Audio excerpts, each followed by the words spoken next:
guys, tanghalian time na naman kagigising na namin lahat. Bagong gising asawa ko, padating na yan. Kararating ganyan trabaho kami kagigising lang guys. Tingnan mo yung dalawa, ayan o.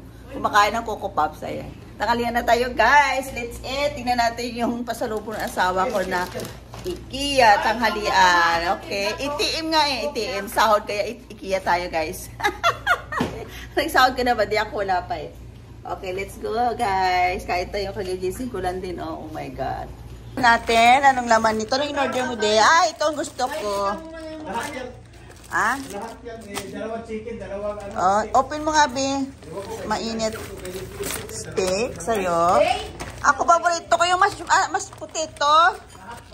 Mayroon ako mas potato. Yes. Ay, sabi, wow, delicious. Ano itong isa? Wow, with beef and wala nang rice ha, mas potato. I like it, Daddy. Thank you sa ATM. Kana. Wow, kay Leslie naman chicken with potato. So delicious. Okay, yung sa akin ano yung isa? Show me. Oh wow, beef potato. Ito yata sa kay Dina stick eh. Stick yung kay Dina. Stick yung kay Dina. Sa akin yung ano ba yun ha? Show me. Ah, dalawang stick din. Sa akin ano? Oh, chicken. Chicken with corn. Okay.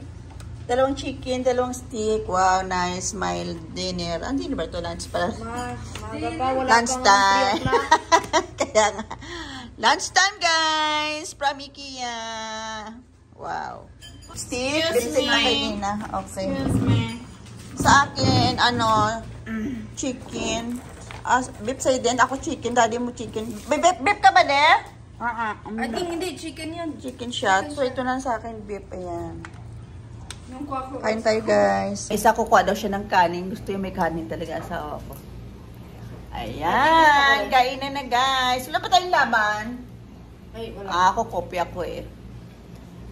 Dinner. Daddy, Sorry. bigyan naman Lunch. ako. Lunch time, guys. Get my Oh, own si rice. Bebe kumakain na Bebe din na wants to? makapaghintay. Wow, morning, Be. No, get your own. Wala, kung hindi ko din kami kanin. Let's see, come. Let's get me. No, you get your own. Yan, kainan na. Asawa ko kumakain siya ng kanin, guys. Ayan, oh. Kanin talaga siya. Hindi siya kontento. Wala nga may kanin. Lovers kanin. May napanood ako doon sa isang vlog na sabi ka na healthy daw yung kanin kang kakalok-kaloka namang vlog. Parang alam hindi Pilipino, hindi nabuhay sa kanin. My goodness. Nagkapera na lang, hindi nakakain ng kanin. Where's your rice, Kanin. Sabihin niya na lang kung ayaw niya kumain ng kanin. Pero sabihin not healthy ang kanin. Oh my God, nabuhay ang tao. Halos lahat ng tao sa mundo yata kanin ang kinakain. Oh.